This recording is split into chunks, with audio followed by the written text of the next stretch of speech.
मुझसे के बाबरकत उत्तम जलाली मुहीब और कादर बख्श नाम में आज सुबह मेरी तरफ से, मेरे खानदान और चर्च की तरफ से सुनने वालों को, देखने वालों को मेरा सलाम पहुंचे और मैं ईमान रखता हूं कि आज आप बरकत पाएंगे।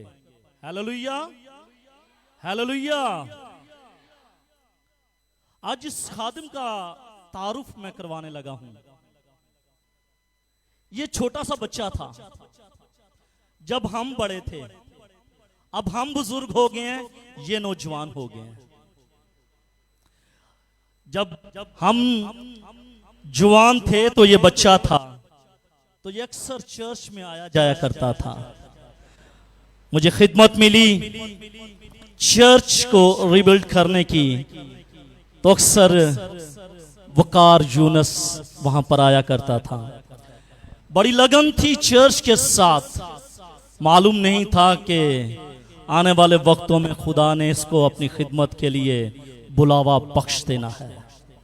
खुदा ने बुलावा बख्श दिया, खुदा ने बुलावा दे दिया, और जब बुलावा दे दिया तो वकार यूनस ने बड़ी ईमानदारी के साथ सेमिनरी में दाखिला ले लिया, एफजी बाइबल कॉलेज में। एफजी बाइबल कॉलेज से फारुगुल तहसील होने के बाद जीटीएस में आगे गुजरांवाला थियोलॉजिकल सेमिनरी में। शायद मुझे मालूम नहीं, गॉड नोस बेटर, शायद इसने ये सोचा होगा कि मामू कैसर भी पहले एफजीए में गया, फिर जीटीएस में गया, गुजरांवाला थियोलॉजिकल सेमिनरी में गया, तो मुझे भी इसी तरह करना चाहिए। बट आई डोंट नो कि ये सच है या नहीं, ये हकीकत है या नहीं। लेकिन पहले ये एफजी बाइबल कॉलेज में गए, उसके बाद ये गुजरांवाला थियोलॉजिकल सेमिनरी में आ गए, और गुजरांवाला थियोलॉजिकल सेमिनरी में इन्होंने गुजरांवाला थियोलॉजिकल सेमिनरी की सबसे बड़ी डिग्री ली, एमडिप की डिग्री ली, और एमडिप की डिग्री लेने के बाद ये दुबई चले गए, और कुछ दिन पहले ये दुबई से वापस मुल्क पाकिस्तान में आए हैं।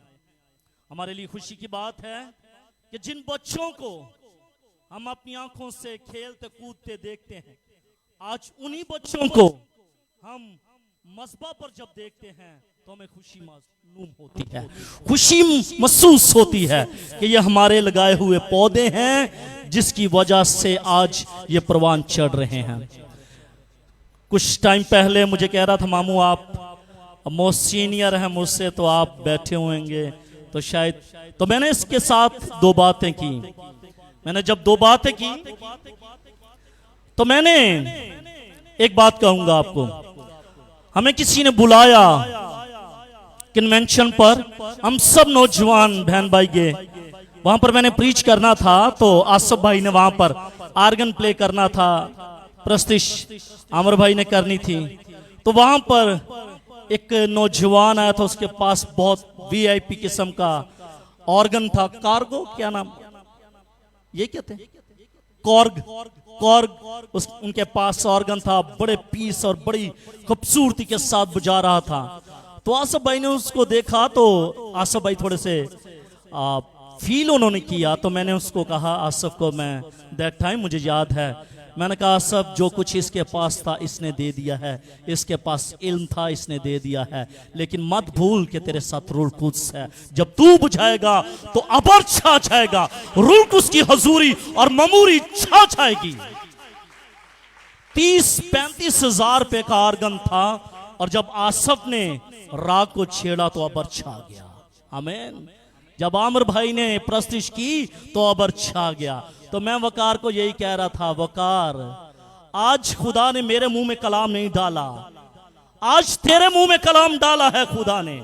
और अगर आज खुदा ने तेरे मुंह में कलाम डाला है तो तू मेरे से उत्तम है, क्योंकि आज तू बोलेगा, खुदा तेरे वसीले से इन जिंदगियों के साथ कलाम करेगा, और ये जिंदगियां बरकत पाएंगी और जलाल खुदा के नाम को मिलेगा। हालेलुया। आए आपकी भरपूर तालियों में खुदा के खादिम के लिए और खुदा के लाखता जिंदगी बख्श और मोतबर कलाम के लिए भरपूर तालियां बजाएगा। देखने वाले, सुनने वाले जहां कहीं भी हैं, अगर वो अमेरिका में, कनाडा में, इंडिया में, यूरोप में, कहीं भी हैं, वो भरपूर तालियां बजाएं और खुदा के खादिम का इस्तकबाल कीजिएगा। हालेलुया। और मैं अपने प्यारे भाई हारून से गुजारिश करूंगा, जो हमारे चर्च के डीकन हैं वो आएंगे। हमारे प्यारे भाई हारून जो चर्च के डीकन, जो बड़े वफादार हैं, जो अरसा दराज से तकरीबन शायद जब से चर्च बना है तभी से यहाँ पर डीकन हैं। खुदावंद इनको बरकत दे। जब भी जो भी काम कहा इन्होंने किया, और हमारे लिए ये खुशी की बात है कि आज डीकन हारून साहब इस नौजवान के गले में माला पहनाएंगे और इसको खुश आमदीद कहेंगे। भरपूर तालियां।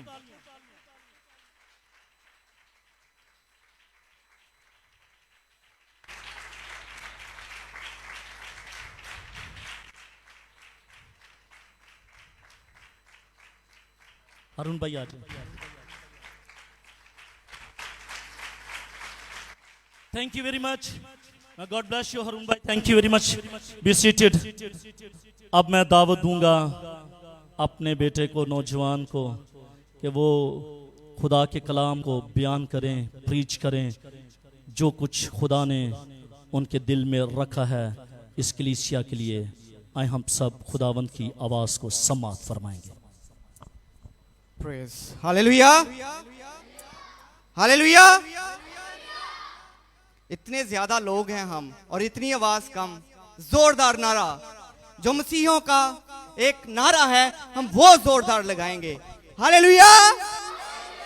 बोलो खुदावन यीशु मसीह के नाम की जय। हालेलुया। मसीह यीशु के बाबरकत जिंदा जलाली और पवित्र नाम में आज सुबह आपकी खिदमत में सलाम अर्ज करता हूं। और मेरे लिए नहायत इस्तेहकाक की बात है कि आज आपके दरमियान खुदा की जिंदा आवाज को, जो सबसे आला है, जो बियाबानों को हिला देती है, जिस आवाज में कुदरत पाई जाती है, जो बियाबानों को हिला देती है, वो आवाज को आज सुबह हम सब मिलकर सीखें। और मैं खुदा के खादिम अपने मामू कैसर का, जो रिश्ते में मेरे मामू लगते हैं, मैं उनका और आप सबका तह दिल से शुक्रगुजार हूँ कि आप सब ने मुझे इस खुदावन के घर में मदऊ किया, ताकि मैं चंद बातें खुदा के कलाम में से आप सब के साथ शेयर कर सकूं। खुदावंद खुदा का शुक्र हो, खुदावंद के नाम की तारीफ। आए जिनके पास खुदावंद का जिंदगी बख्श कलाम है। बाइबल कौन कौन अपने साथ लेकर आया है? क्या आप दिखा सकते हैं कि किन किन के पास खुदा का जिंदगी बख्श कलाम है? लेकिन जितने हम यहाँ पर मौजूद हैं उनमें से काफी लोगों के पास नहीं है। लेकिन मेरी दरखास्त है कि जब भी आप खुदा के घर में आए, जरूर खुदा के कलाम को अपने साथ लेकर आए। आए खुदावन के मुकद्दस कलाम में से मेरे साथ मिलकर निकालिए पुराने अहदनामा में से सलातीन की पहली किताब, पहली सलातीन, उसका 8वां बाब और उसकी 61वीं आयत आज सुबह हम खुदावंद के मुकद्दस कलाम में से तलावत करेंगे। सलातीन की पहली किताब, उसका 8वां बाब और उसकी 61वीं आयत। खुदावंद के मुकद्दस कलाम में यूं मरकूम है, सो तुम्हारा दिल आज की तरह खुदावंद हमारे खुदा के साथ उसके आइन पर चलने और उसके हुक्मों को मानने के लिए कामिल रहे। एक दफा फिर आपकी खिदमत में ये पढ़ूंगा, सो तुम्हारा दिल, और यहां पर दिल के लिए जो लफ्ज है वो तुम्हारी सोच, तुम्हारा बातिन। खुदावंद खुदा कहता है मुकद्दस सुलेमान से, सो तुम्हारा दिल आज की तरह खुदावंद हमारे खुदा के साथ उसके आइन पर चलने और उसके हुक्मों को मानने के लिए कामिल रहे। मुकद्दस कलाम का पढ़ा और सुना जाना हम सबके लिए बाइस से बरकत हो। सब आवाज बुलंद बोलेंगे आमीन। मेरे अजीजों, जून 2009 की एक तहकीक के मुताबिक बेर की कटाई के दौरान एक मसीही खातून बनाम नौरीन, जो कि आसिया बीबी के नाम से बहुत मशहूर है, जिसको हम सब आसिया बीबी के नाम से पूरी दुनिया जानती है, उसको एक पाकिस्तानी अदालत ने तौहीने मजहब का मुर्तकिब करार देते हुए उसे मौत की सजा सुना दी कि इसने तौहीने मजहब किया है। और अक्टूबर 2018 में सुप्रीम कोर्ट के पास नाकाफी शवाहिद होते हुए उसे सुप्रीम कोर्ट ने बरी करार दे दिया गया। लेकिन इस 9 अरसे के दौरान जिस मुश्किल, जिस परेशानी, जिस कठिन हालात में से वो गुजरी है, उसका तस्करा एक मैं इंटरव्यू में सुन रहा था कि मुझे मेरे खानदान से दूर रखा गया, मेरे घराने से दूर रखा गया, मेरे शौहर से दूर रखा गया, मेरे बच्चों से दूर रखा गया, लेकिन मुझे इस दौरान किसी से भी मुलाकात करने का मौका ना दिया गया। इस तमाम कैद के दौरान, इस तमाम मुश्किलात के दौरान, परेशानी के दौरान अगर किसी बात को उसने नहीं छोड़ा तो वो जिंदा खुदा का दामन था। वो वफादारी के साथ, दिल जमाई के साथ, खुद अपनी सोचों के साथ, अपने जिंदा खुदा के साथ वफादार रही। और आज सुबह जो आपकी खिदमत में हवाला तलावत किया गया है, वो भी आज वफादारी का तकाजा हमसे करता है। जिस तरह वो दौरान कैद खुदा के साथ वफादार रही, उसके हुक्मों पर चलती रही, उसके आइन को मानती रही, उस खुदावंद के कलाम की ताबेदारी करते हुए खुदावंद खुदा का दामन उसने अपने हाथ से ना छोड़ा। और एक वक्त आया कि खुदा ने भी उसको उस कैद से रिहाई बख्श दी, क्योंकि उसने जिंदा खुदा के आइन पर, खुदा के हुक्मों पर वो चलती रही।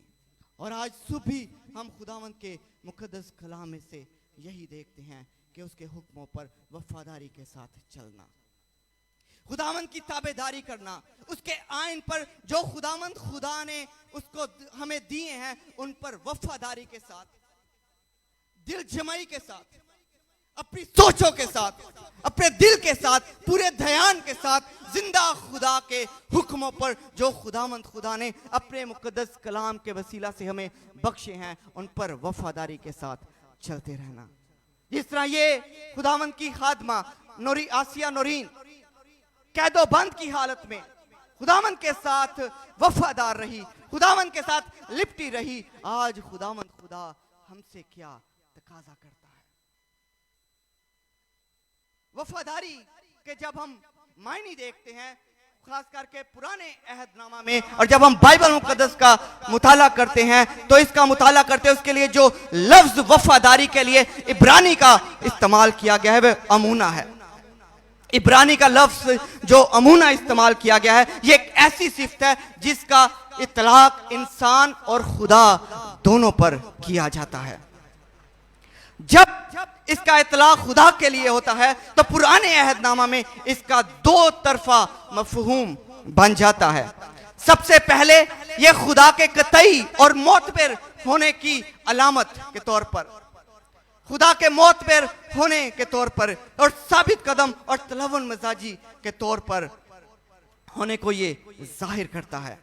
और दूसरा कि जिंदा खुदा अपने लोगों से मुस्तकिल तौर पर, कंटिन्यूसली खुदावंद खुदा अपने लोगों से मोहब्बत करता है, वफादार रहता है। वो अपने वादों में, जैसा हम कलाम में भी पढ़ते हैं कि वो अपने वादों में सच्चा और सादिकुल कौल है। वो अपने वादों में हमेशा बनी नौ इंसान के साथ वफादार रहता है। वो अपनी इखलाकी फितरत में हमारा खुदा ला तब्दील है, जिसको हम अनचेंजेबल कहते हैं, कि हमारा खुदा ला तब्दील है, कि वो अपनी सिफात में, अपनी कुदरत में अनचेंजेबल है, कि वो कभी भी बदलता नहीं, बल्कि वो अपने वादों में सच्चा और सादिकुल कौल है। वफादारी, खुदा की वफादारी मेरे अजीजों, इसका आम तौर पर जो ताल्लुक है उसकी निजात के पुरफजल वादों से हम इसका अंदाजा लगाते हैं। वफादार आदमी अपनी जिम्मेदारियों को पूरा करने में, इकरार में, खुदावन के तमाम वादों को पूरा करने में उसकी राहों पर हमेशा चलता रहता है। जो खुदा के साथ वफादार होते हैं, जो उसकी राहों पर चलते हैं, जो उसके अहकाम को पूरे तौर पर बचा लाते हैं। और नए अहदनामा में भी इस लफ्ज की जब हम न्यू टेस्टामेंट में हम इसका मुताला करते हैं, ग्रीक में जब हम इसका मुताला करते हैं, तो बार बार इस वादे की हमसे नसीहत की गई है। और ये गलतियों का जब हम खत पढ़ते हैं 5वां बाब और उसकी 22वीं आयत का जब हम मुताला करते हैं, तो रूह के फलों में से भी एक इसको फल कहा गया है। और जहां पर उसका तर्जुमा ईमानदारी किया गया है, वफादारी का तर्जुमा ईमानदारी किया गया है। वफादारी का तर्जुमा क्या किया गया है? ईमानदारी किया गया है।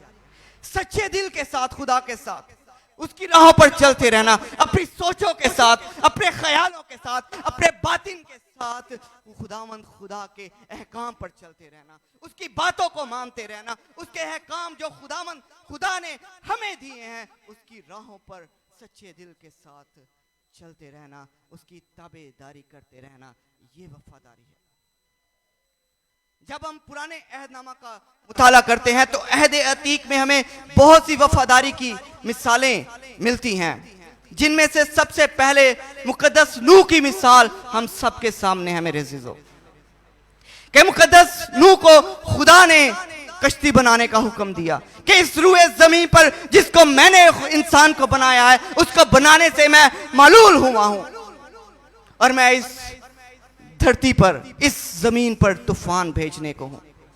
तो खुदावंद खुदा ने क्या उसको हुक्म दिया कि तू क्या बना? ये ताबेदारी है, ये इन मुकद्दस नूह की खुदा के साथ वफादारी है। जब खुदावंद खुदा ने उसको हुक्म दिया कि मैं इंसान को बनाने से मालूल हुआ हूं, तो तू और मैंने इंसान की बदी देखी है कि वो इस रूए जमीन पर बहुत बढ़ गई है।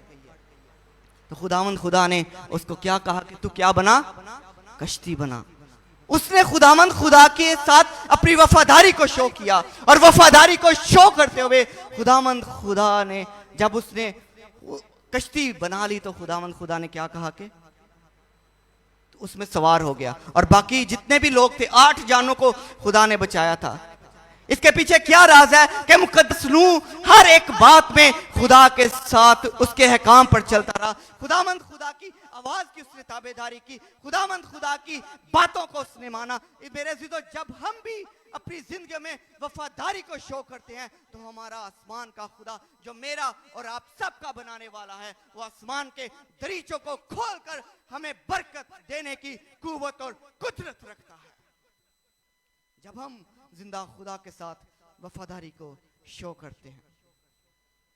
मैं अक्सर ये बात करता हूं कि खुदावंद खुदा हमसे किसी चीज की डिमांड नहीं करता। इस बात को हमेशा याद रखें कि खुदावंद खुदा हमसे किसी चीज की डिमांड नहीं करता।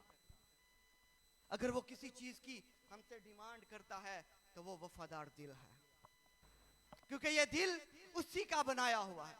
जब हम खुदा के साथ वफादारी के साथ चलते हैं, जब हम ईमानदारी के साथ चलते हैं, पाकीज़गी के साथ खुदावंद खुदा के हुक्मों पर, उसकी कही हुई बातों को जो खुदावंद खुदा ने अपने मुकद्दस कलाम में फरमाई हैं, जब हम उनको ध्यान के साथ सुनते हैं, गौर के साथ सुनते हैं, वफादारी के साथ, पाकीज़गी के साथ उसके अहकाम पर चलते हैं, तो जिंदा खुदा हमें ना सिर्फ हमें बरकत देता है बल्कि हमारे ख़ानदानों को भी, हमारे घरानों को भी, हमारे चर्च को भी, हमारे मुल्क पाकिस्तान को और हमसे जुड़ी हुई हर एक जिंदगी को बरकत देने की कुव्वत और कुदरत रखता है। जिस तरह मुकद्दस नूह जिंदा खुदा के साथ उसकी बातों पर अमल करते हुए, उसके अहकाम की ताबेदारी करते हुए खुदावंद खुदा के साथ चलता रहा, और खुदावंद खुदा ने कितने लोगों को बचाया? 8 लोगों को। ना सिर्फ उसको बचाया बल्कि उसके खानदान को भी बचाया, उसके घराने को भी बचाया। जब हम जिंदा खुदा के साथ पाकीज़गी के साथ चलते हैं, ईमानदारी के साथ चलते हैं, खलूसे नियत के साथ खुदावंद खुदा के साथ हम चलते हैं, तो खुदावंद खुदा हमें बरकत देता है। ना सिर्फ हमें बरकत देता है बल्कि हमसे जुड़ी हुई हर एक जिंदगी को बरकत देने की कुव्वत और कुदरत रखता है। और इसका तस्करा हमें पैदाइश की किताब में मिलता है। बाइबल मुकद्दस की पहली किताब में ही हमें इसका तस्करा मिलता है कि वो जिंदा खुदा की आवाज को जब उसने सुना, खुदावंद खुदा की मीठी आवाज को जब उसने सुना, जब उसने खुदावंद की शीरीं आवाज को सुना, तो उसने बगैर किसी आर्ग्यूमेंट के, बगैर किसी हीलो हुज्जत के, उसने खुदावंद की जब आवाज को सुना तो उसने खुदावंद के हुक्म की ताबेदारी की। ये वफादारी है कि जो भी खुदा हमें कोई काम करने के लिए कहता है तो बगैर हम किसी लालच के, बगैर किसी गर्ज के हम खुदा की सबमिशन में अपने आप को दे दें।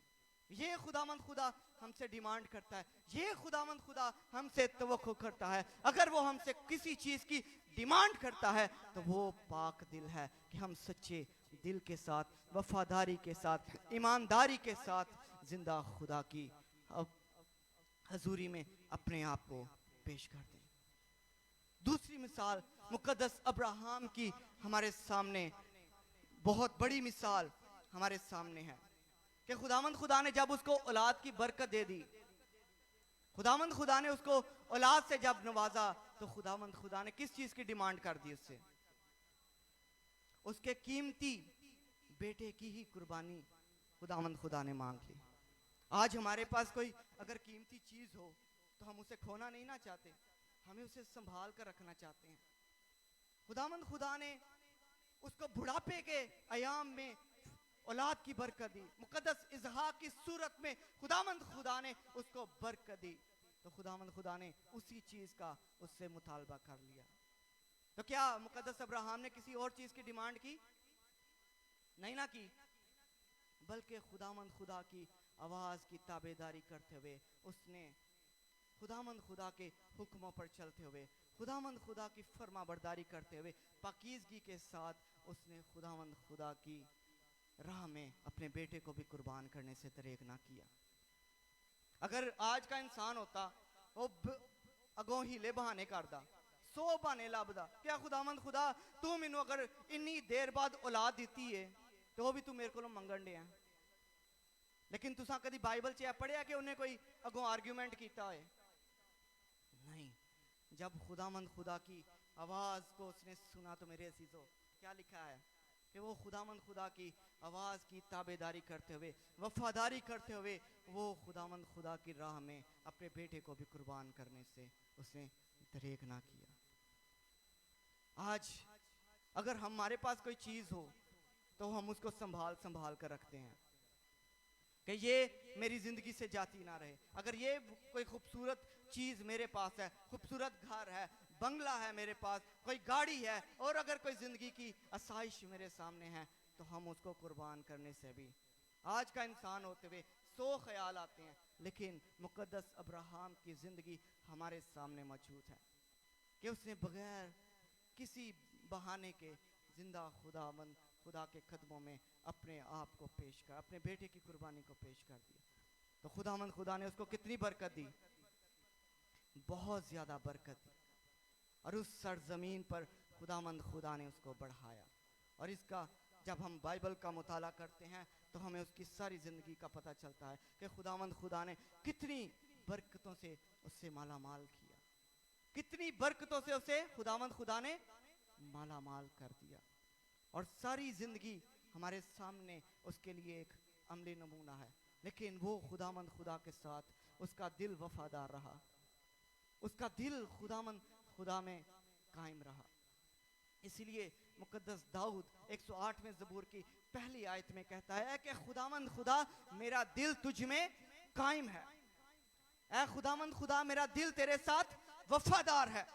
फिर आगे कहता है क्यों वफादार है? मैं गाऊंगा और खुदा की मदह सराई करूंगा, इसलिए मेरा दिल तेरे साथ वफादार है। इसलिए जब हमारा दिल खुदा के साथ वफादार होता है, जब हम पाकीज़गी के साथ खुदा के साथ जिंदगी को गुजारते हैं, तो खुदा हमें बरकतों से माला माल कर देता है। दूसरी मिसाल हमारे सामने मुकद्दस यूसुफ की मिलती है, जहां मुकद्दस यूसुफ को पोतीफार के घर का मुख्तार बना दिया गया। पोतीफार फिरौन के महल के जलोदारों का सरदार है। खुदावंद मुकद्दस यूसुफ के भी साथ था। वहां पर क्या लिखा है, जब हम बाइबल का मुताला करते हैं तो वहां पर क्या लिखा है कि मुकद्दस यूसुफ के साथ खुदा था। खुदावंद खुदा असीरी में भी उसके साथ था। जब उसने खुदावंद खुदा के साथ अपनी वफादारी को शो किया तो खुदावंद खुदा ने भी उसे बहुत सी बरकतों का हकदार बना दिया। जब हम खुदावंद खुदा के साथ मेरे अजीजों वफादारी को शो करते हैं, जब हम खुदा के साथ पाकीज़गी के साथ चलते हैं तो खुदावंद खुदा हमें बरकतों से भी माला माल कर देता है। इस तरह उसने मुकद्दस यूसुफ की जिंदगी को और उससे हर एक जुड़ी हुई जिंदगी को माला माल किया। ना सिर्फ उसकी जिंदगी को बरकत दी बल्कि उससे हर एक जुड़ी हुई जिंदगी को खुदावंद खुदा ने बहाल किया, बरकत दी। इसी तरह जब हम भी खुदावंद खुदा के साथ मुकद्दस अब्राहम की तरह, मुकद्दस यूसुफ की तरह जब हम खुदावंद खुदा के साथ वफादारी को शो करते हैं तो खुदावंद खुदा हमें भी बरकत देने की कुव्वत और कुदरत रखता है, क्योंकि हमारा खुदा बरकतों से भरा हुआ खुदा है। उसके घर में हमेशा बरकतें ही मिलती हैं। इसके अलावा हमारे सामने मुकद्दस अय्यूब नबी की मिसाल हमारे सामने है। और वहां पर क्या लिखा है, अय्यूब की किताब का जब हम मुताला करें तो वहां पर क्या लिखा है कि उस सरजमीन में सबसे मालदार, कितना मालदार सी, बहुत ज्यादा, उस सरजमीन में सबसे मालदार शख्स वही था। खुदावंद खुदा ने जिंदगी की हर एक नेमत से उसको नवाजा था। और एक दिन की होया जदों खुदावंद खुदा ने उन सारिया चीजा तो नवाज दिता तो की होया, एक दिन शैतान भी उसको आजमाने के लिए आ गया। कई दफा ऐसे भी होता है, कई दफा इब्लीस हमारी राहों में रोड़े अटकाने की कोशिश करता है, लेकिन मुकद्दस अय्यूब की नबी की मिसाल हमारे सामने एक जिंदा मिसाल है कि जिंदगी की हर एक साइड से जिंदा खुदावंद खुदा ने उसको नवाजा था, हर एक बरकत से उसको नवाजा था। और एक दिन क्या हुआ, शैतान उसके पास आ गया तो क्या कहने लगा खुदा को, क्या कहने लगा उसको, मैं जानता हूं कि तूने अय्यूब को हर एक नेमत से नवाजा है और उसके गिर्द बाढ़ को लगाया है। तो वो क्या कहने लगा, क्या कहने लगा उसको, शैतान भी कहने लगा एक बारी तो अपना हाथ हटा के वेख फिर मैं मेरे मुंह तेरे मुंह तक कहंजो तेरी तकफीर करदा है, इंज लिखिया है। तो खुदावंद खुदा ने क्या उसको कहा कि तू सब कुछ उसका ले सकता है लेकिन उसकी जान को हाथ भी नहीं लगाना। खुदावंद खुदा ने उसको कहा था। और हम देखते हैं कि उसका मालो मुता सारा जाता रहा, उसके मवेशी सारे जाते रहे, उसके तमाम घर के चीजें जाती रही, लेकिन जब वो बीमारी का भी शिकार हुआ तो एक दिन उसकी बीवी उसको आकर क्या कहने लगी, की कहने लगी सी कि तू केड़े खुदा दी इबादत करना है, केड़े खुदा दी तू प्रस्तिश करना है, केड़े खुदा दी तू बंदगी करना है कि तेनू उन्हें ऐस हाल दे विच छड़ दिता है। लेकिन उसका क्या जवाब था, वंडरफुल, क्या कि तू नादान औरतों की सी बातें करती है। जब भी मैं बाइबल मुकद्दस में अय्यूब की जिंदगी के बारे में देखता हूं, जब इसका मुताला करता हूं तो मेरा दिल खुशी से भर जाता है। उसकी जिंदगी का मुताला करते हुए वो अपनी बीवी को कहता है कि तू नादान औरतों की सी बातें करती है। और आगे एक बड़ी खूबसूरत स्टेटमेंट दी गई है कि क्या हम उसके हाथ से सुख पाएं और दुख ना पाएं। अय्यूब इन तमाम बातों में भी जब खुदावंद खुदा ने उसके ईमान को आजमाया, जब खुदावंद खुदा ने तमाम बरकतों से उसको नवाजा, तो खुदावंद खुदा ने दुखों में भी उसको संभाले रखा। बाज़ औक़ात ईमानदार का तब ही पता चलता है जब जिंदगी की तमाम चीजें उसके पास होती तो जरूर हैं, लेकिन जब उसे छीन ली जाएं तो तब ही उसके ईमान का पता चलता है कि आया वो मेरे साथ वफादार है कि नहीं। आज खुदा भी हमसे ऐसे ही ईमान की डिमांड करता है कि हम वफादारी के साथ, पाकीज़गी के साथ, अपनी सोचों की पाकीज़गी के साथ, अपने ख्यालों की पाकीज़गी के साथ, जिंदा खुदा के साथ वफादारी के साथ चलने वाले हों। जिस तरह मुकद्दस नूह खुदा के साथ चलता रहा, मुकद्दस अब्राहम की ज़िंदगी हमारे सामने, मुकद्दस अयूब की ज़िंदगी हमारे सामने है कि उसने दुखों में भी, उसने परेशानी में भी, मुसीबतों में भी, काल में भी, वबा में भी उसने जिंदा खुदा का हाथ नहीं छोड़ा और खुदावंद खुदा ने भी उसे तमाम दुखों से रिहाई बख्श दी। ऐसा ईमान, ऐसा मजबूत ईमान, ऐसा कवि ईमान जैसा मुकद्दस अयूब के पास था, खुदावंद खुदा हमसे भी ऐसी ही डिमांड करता है। और जब हम नए अहदनामा का मुताला करते हैं तो मुकद्दस पौलुस रसूल की मिसाल हमारे सामने है, जो एक मिशनरी था, जिसके खतूत, 13 खतूत बाइबल मुकद्दस में हमें नए अहदनामा में हमें नजर आते हैं। और अमाल की किताब में हमें इसका तस्करा हमें मिलता है कि वो भी दुखों में जब गुजरा, जब वो भी परेशानियों में गुजरा, जब वो भी दुखों की खखेड़ से गुजर रहा था, तो उसने जिंदा खुदा का दामन अपने हाथ से ना जाने दिया। वो खुदामंद खुदा के साथ वफादारी के साथ उसके साथ चलता रहा।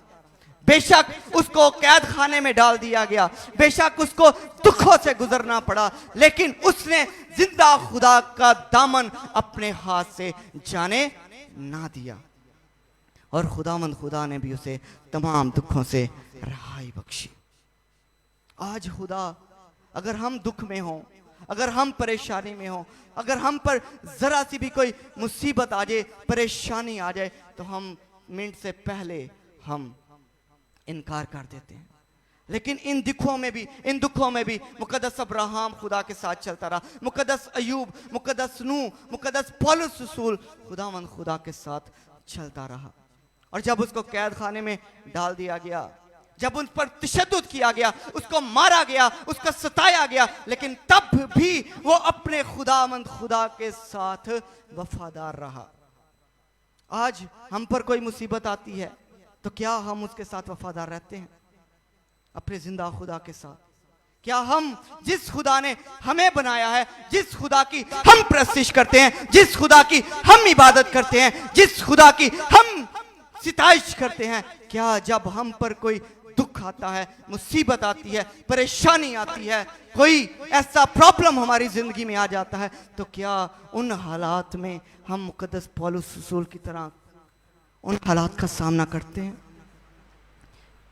अमाल की किताब का जब हम मुताला करते हैं तो वहां पर क्या लिखा है कि उनको इंजील सुनाने के बाइस कैद खाने में मुकद्दस पौलुस और मुकद्दस सिलास को कैद खाने में डाल दिया गया। और वो वहां पर क्या कर रहे हैं? दुआ और एक और चीज लिखी है, दुआ और प्रस्तिश। एक उसके लिए स्पेसिफिक वर्ड यूज किया गया है कि वो वहां पर हम्द के गीत गा रहे थे, वो जिंदा खुदा की प्रस्तिश कर रहे थे। भावें कहते होन खुदावन तेरा शुक्र है। और उन्होंने एक जगह कहा भी है कि खुदावन हम तेरा शुक्र करते हैं कि हम तेरी खातिर, क्या लिखा है, बेइज्जत होने के लिए भी तैयार थे।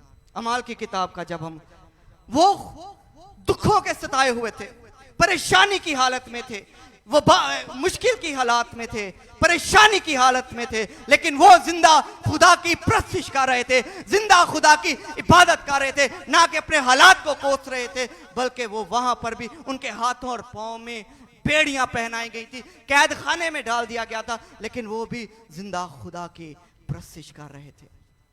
और एक वक्त आया कि खुदामंद खुदा ने उनको भी कैद से रिहाई बख्श दी।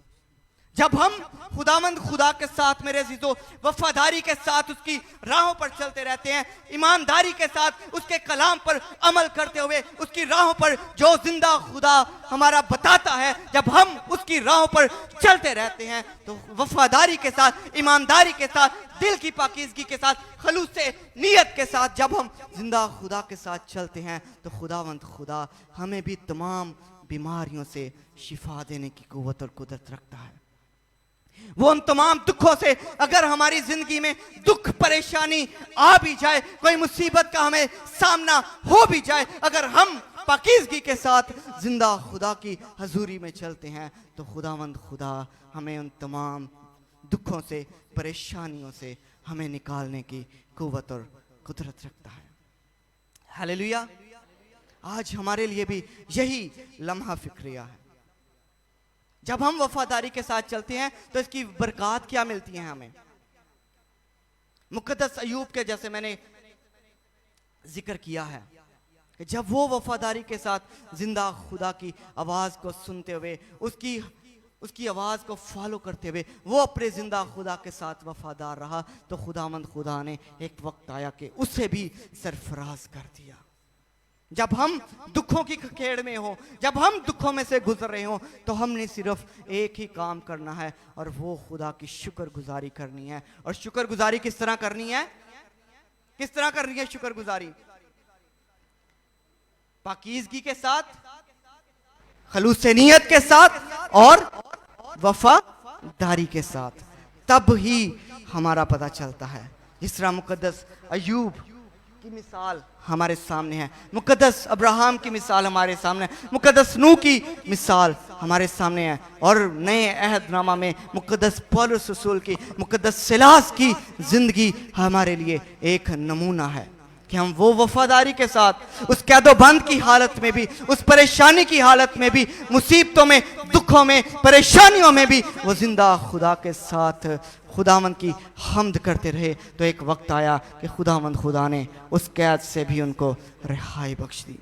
बाज़ औक़ात इंजील सुनाते हुए हमें बहुत से दुखों का, परेशानियों का भी सामना होता है, दुख भी उठाने पड़ते हैं, इंजील की खातिर हमें जुल्म भी सहने होते हैं, लेकिन फिर भी एक मसीही ईमानदार पर यह लाजिम है कि वो वफादारी के साथ मसीह की इंजील को सुनाता रहे। और ये हम पर फर्ज है, इंजील सुनाना हम पर फर्ज है। और एक जगह मुकद्दस पौलुस रसूल कहता है कि मैं इंजील से नहीं शर्माता, क्योंकि ये खुदा के नज़दीक ईमान लाने वालों के लिए खुदा की नजात है।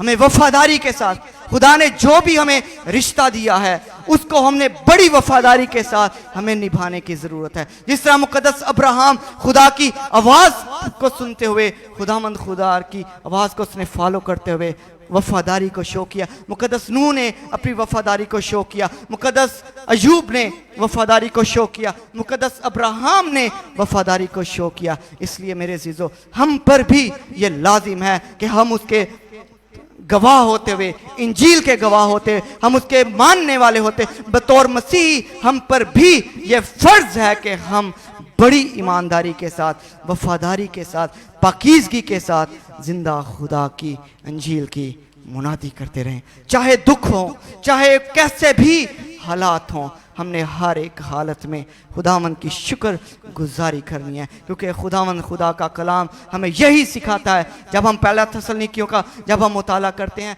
तो वहाँ पर क्या लिखा है? मुकद्दस पौलुस रसूल थस्सलुनीके की कलीसिया को नसीहत करते हुए कहता है कि हर एक बात में शुक्र गुजारी करो। हर एक बात में, बेशक दुख है, परेशानी है, हालात बुरे हैं, अच्छे हैं, हर एक बात में खुदा की शुक्रगुजारी करो।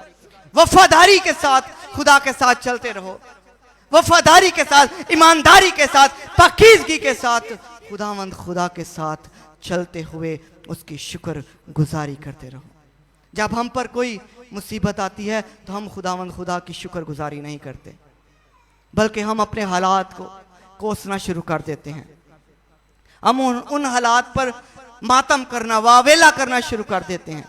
लेकिन इसके बरक्स खुदावंद खुदा का कलाम मुकद्दस पौलुस रसूल नए अहदनामा में थस्सलुनीके की कलीसिया को यह नसीहत करते हुए कहता है कि हर एक बात में खुदावंद खुदा की शुक्रगुजारी करो। आगे क्या लिखा है? क्योंकि मसीह यस्सु की बाबत खुदा की तुम्हारे लिए यही मर्जी है। खुदावंद खुदा की मेरे अजीजों यही मर्जी है कि हालात चाहे कैसे भी हों, मुकद्दस अयूब की तरह, मुकद्दस पौलुस रसूल की तरह, मुकद्दस रूह की तरह, अगर हालात कैसे भी हों, लेकिन खुदावंद खुदा के साथ हमने वफादारी के साथ उसकी राहों पर चलते रहना है, उसके साथ वफादारी के साथ उसके अहकाम को उसकी ताबेदारी करते हुए, हमने उसकी फर्मा बरदारी करते हुए उसकी राहों पर चलना है। और मुकद्दस और मसीह यस्सु की मिसाल हमारे लिए एक नमूना है।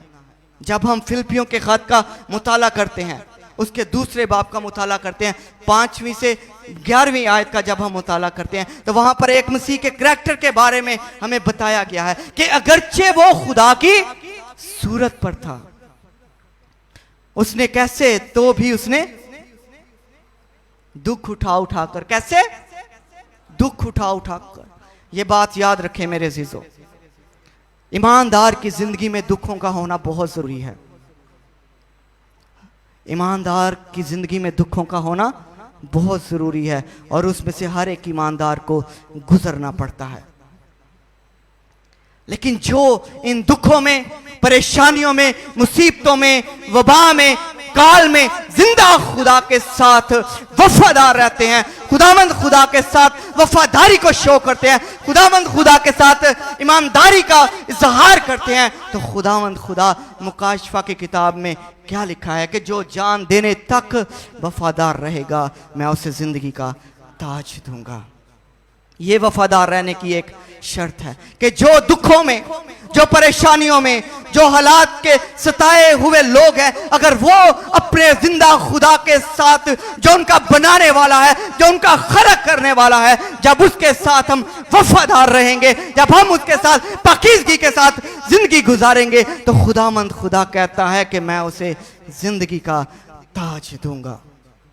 अगर हम उससे उस अबदी ताज को लेना चाहते हैं मेरे अज़ीज़ों, तो हमारे लिए ये लम्हा फिक्रिया है कि हमें उसके साथ वफादार रहने की ज़रूरत है, उसके साथ वफादारी के साथ अपनी ज़िंदगी को चलाते रहने की ज़रूरत है, उसके साथ ईमानदारी के साथ खुदावंद खुदा के साथ चलते रहने की ज़रूरत है मेरे अज़ीज़ों। आए आज से ये अहद करें कि हालात चाहे कैसे भी क्यों ना हो, हालात चाहे कैसे भी क्यों ना हो, मुसीबत ने मुझे घेर लिया है, वबा ने अगरचे घेर लिया है, ऐ खुदामंद खुदा मुझे अपने साथ वफादार रहने का फजल दे। जब आप अपनी पर्सनल दुआ करते हैं तो हमेशा खुदावंद खुदा को डेली ये कहा करें कि खुदावंद खुदा चाहे हालात कैसे भी हों, फक्त मुझे अपने साथ वफादार रहने का फजल दे दे, अपने साथ कायम रहने का फजल दे दे, अपने साथ जुड़े रहने का फजल दे दे, अपने साथ पेवस्त रहने का फजल दे दे। और जब हम खुदावंद खुदा के साथ वफादार रहेंगे, तो इसीलिए यूहन्ना आरफ मुकाशफा की किताब में लिखा है, यीशु मसीह उससे कहता है कि जान देने तक वफादार रह, तो क्या दूंगा तुझे जिंदगी का ताज दूंगा। अगर मेरे अज़ीज़ों आज हम उससे जिंदगी के ताज को लेना चाहते हैं, तो आए खुदावंद खुदा के साथ वफादारी के साथ, हलीमी के साथ, फरोतनी के साथ। यीशु मसीह की मिसाल हमारे सामने कि उसने दुख उठाकर फर्मा बरदारी सीखी, यहाँ तक कि मौत, बल्कि सलीबी मौत हमारे लिए गवारा की। आए वफादारी के साथ अपनी जिंदगियों को खुदावंद खुदा के ताबे कर दे, जिससे खुदा ना सिर्फ हमें बरकत देगा, बल्कि हमसे हर एक जुड़ी हुई जिंदगी को वो बरकत देगा, बहाल करेगा, और हमारी ज़िंदगियों को भी खुदावंद खुदा बरकत देगा, और खुदावंद खुदा हमारे मुल्क को भी और इस दुनिया को भी बहाल कर देगा। आमीन। खुदावंद खुदा हमें इस कलाम के वसीला से बरकत दे। आए हम सब अपनी आंखों को बंद करें, अपने सरों को जिंदा खुदा की हजूरी में झुकाएं मेरे अज़ीज़ों, और खुदावंद खुदा से ये फजल मांगे कि खुदावंद सिर्फ मुझे तू अपने साथ वफादार रहने का फजल दे दे, अपने साथ ईमानदारी के साथ, पाकीज़गी के साथ तू मुझे जिंदगी गुजारने का फजल दे दे खुदा। चाहे हालात कैसे भी क्यों ना हो, आंधियां तूफान मेरी जिंदगी में आए, लेकिन मुझे ये फजल दे दिया खुदावंद कि मैं सिर्फ फक्त तेरे साथ वफादार रहूं। मसीह यीशु में हमारे वफादार जिंदा बुजुर्ग जलाली आसमानी बाप, तेरी शुक्रगुजारी करते हैं बाप, तेरी हमद करते हैं खुदा। तेरे वफादार होने का आज दोपहर हम इकरार करते हैं खुदा, और हम तेरी ही तमजीद करते हैं खुदा। और आज सुबह हम तेरी हजूरी में बड़ी इंकिसारी के साथ है बाप, तेरे फजल के तख्त के सामने झुक जाते हैं खुदा। हम तेरी परस्तिश करते हैं खुदा, हम तेरी सिताइश करते हैं खुदा, हम तेरी तमजीद करते हैं खुदा, क्योंकि तूने हमें इसीलिए बनाया है ताकि हम तेरी हमद करें खुदा, हम तेरी परस्तिश करें खुदा। और हम आज सुबह तेरी हमद करते हुए, तेरी परस्तिश करते हुए खुदा तेरे फजल के तख्त के सामने झुक जाते हैं। और खुदा हम तेरी शुक्रगुजारी करते हैं खुदा। आज सुबह हमें वफादारी वाला दिल अता कर दिया खुदा। आज सुबह खुदा तो हमें पाकीज़गी वाला दिल अता कर दिया खुदा। वफादारी के साथ है खुदा तो अपनी राहों पर हमें चलने का फजल दे दिया खुदा। ईमानदारी के साथ हमें अपनी राहों पर है खुदा, अपने अहकाम पर हमें चलते रहने का फजल दे दिया खुदा। ऐ बाप मेरी बड़ी मिन्नत है खुदा, इस कलीसिया को बरकत दिया खुदा, इस कलीसिया से हर एक जुड़ी हुई जिंदगी को ऐ खुदा तू बरकत दिया खुदा। और मैं तेरे खादिम के लिए खुदा, पास्टर कैसर के लिए खुदा मैं तेरी शुक्रगुजारी करता हूँ कि तूने अपने खादिम को खुदा, अपने ममसू को ये कलीसिया अता किया खुदा, ये चर्च तूने खुदा दिया है खुदा। हम तेरी शुक्रगुजारी करते हैं बाप। बस मैं तेरी अंजील का अदना सा खादिम होते हुए खुदा मैं इनके लिए तेरी बरकत को खुदा, इनकी कलीसिया के लिए खुदा, इनके घराने के लिए खुदा मैं तेरी बरकत को और मैं तेरी ही सलामती को यीशु मसीह के नाम से मांग लेता है खुदा। ये चर्च है खुदा तेरी आमदे सानी तक है खुदा, तेरी अंजील की खिदमत में मसरूफ अमल रहे है खुदा। ये चर्च तेरी आमदे सानी तक है खुदा, तेरी हमद करता रहे खुदा, तेरी परस्तिश करने वाली कलीसिया बन जाए खुदा, तेरे कलाम के साथ वफादारी के साथ अपनी जिंदगियों को गुजारने वाली बन जाए खुदा। बस मैं बड़ी मिन्नत करता हूँ खुदा, इस कलीसिया से हर एक जुड़ी हुई ज़िंदगी को है खुदा, उनके घरानों को बरकत दे दिया खुदा। मैं भी तेरी अंजील का खादिम होते हुए खुदा आज सुबह तेरे मज़बा से खुदा इस कलीसिया के लिए खुदा, और खुदा तेरे खादिम के लिए खुदा, इस चर्च के चरवाहे के लिए खुदा मैं तेरी बड़ी बरकत को और तेरी सलामती को यीशु के नाम से चाहता है खुदा। तो अपने खादिम की हदूद को है खुदा तू बढ़ाता चला जाए खुदा, तो अपने खादिम की हदूद को वसी करता चला जाए खुदा, ताकि तेरे कलाम की खिदमत का काम जारी और सारी रहे खुदा। बड़ी बरकत दे। ये सब कुछ तेरी हजूरी से बड़े ईमान के साथ ये सब कुछ मांगते और पा लेते हैं। आमीन आमीन। Thank you. आमीन।